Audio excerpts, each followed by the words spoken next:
Tara mga kamamshi, samahan niyo ako magluto ng pork steak. At ayan, may 4 na piraso nga dito ng liempo. Hihiwa-hiwain ko lang siya. Ito nga mga ingredients, mga kamamshi, kalamansi, toyo, and then oyster sauce. Ayan, nalagyan natin dito ng magic sarap, pamintang durog. Yun lang mga kamamshi. At ayan, inilagay ko na nga yung kalamansi dito sa gagawin nating pork steak. At yun nga mga kamamshi, nilagay ko na dyan ang oyster sauce, toyo, and then pamintang durog, ayan, kalamansi. At yun nga mga kamamshi, naglagay din ako dito ng sibuyas and then bawang. Halo-haluin lang natin dito mga kamamshi, ayan, imassage lang natin para sumipsip ang kanyang lasa.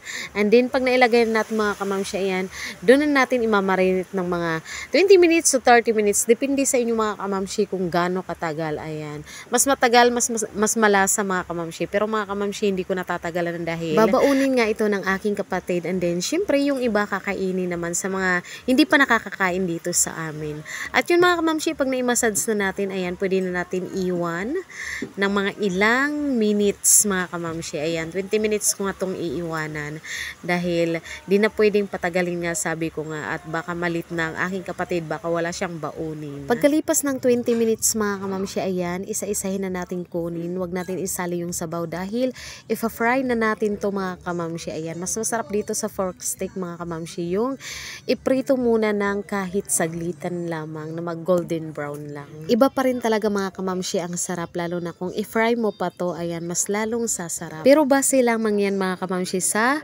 pagluluto ko, ayan, nasa sa inyo pa rin iprito man o hindi, diretso luto mga kamamshi. Kung masarap man, ayan, okay yun. At hindi ko naman sinasabi na yan talaga yung mas masarap, para sa akin lang.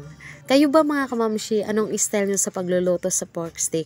At alam ko may kanya-kanya tayong mga techniques sa pagluluto, kaya i-share nyo naman ang malaman namin. First time ko nga tong niluto kina mama, ayan, at bago sa panlasa nila to. At yun nga mga kamamshi, dahil yung alam lang talaga nila ay iprito, ayan, ihaw, and then sabawin.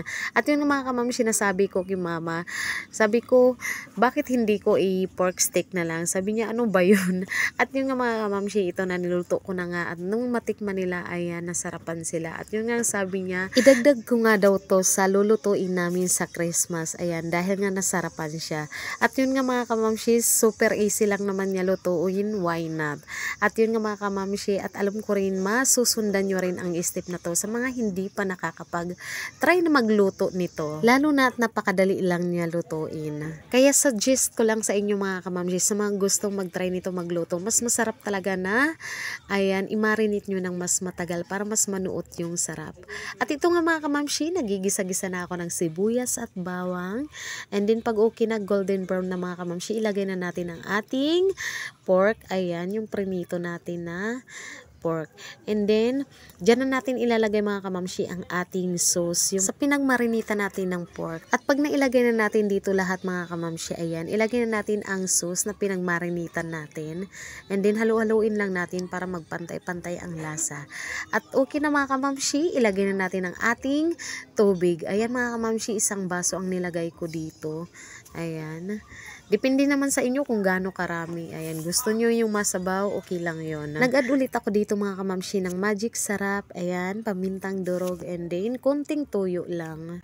At pag nahalo-halo na natin mga kamamshi, ayan, pwede na natin takpan at lutuin ng mga ilang minuto lamang. Pagkalipas ng ilang minuto mga kamamshi, luto na ang ating pork steak. At ayun mga kamamshi, nag-add ako dito ng ceiling green. Ayan mga kamamshi, mas masarap pag may ceiling green, may kunting sipa sa anghang.